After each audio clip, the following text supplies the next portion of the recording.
So fats are satiating, and it's not even just on a ketogenic diet, just in general, because they help to maintain stable blood sugar levels. So often you'll find when you eat a lot of carbohydrates, for example, someone who's eating oatmeal and fruit and a glass of orange juice for breakfast, they are starving about an hour later. And that's because the carbohydrates are used so quickly, you end up getting this spike of energy and then crash, and now your body's looking for that next source of fuel.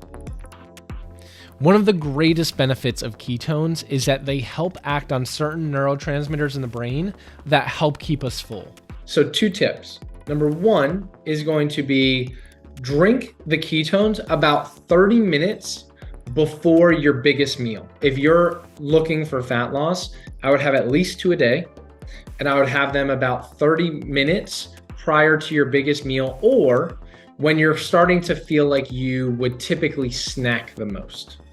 The second thing is increase the volume of your meal or your foods without increasing the calorie load. This can easily be done by, for example, a low-calorie salad before your meal, drinking at least a glass of water before your meal, or even blending your protein shakes or your coffee to increase the volume of the liquid anytime you consume them. And you could even do this with ketones as well.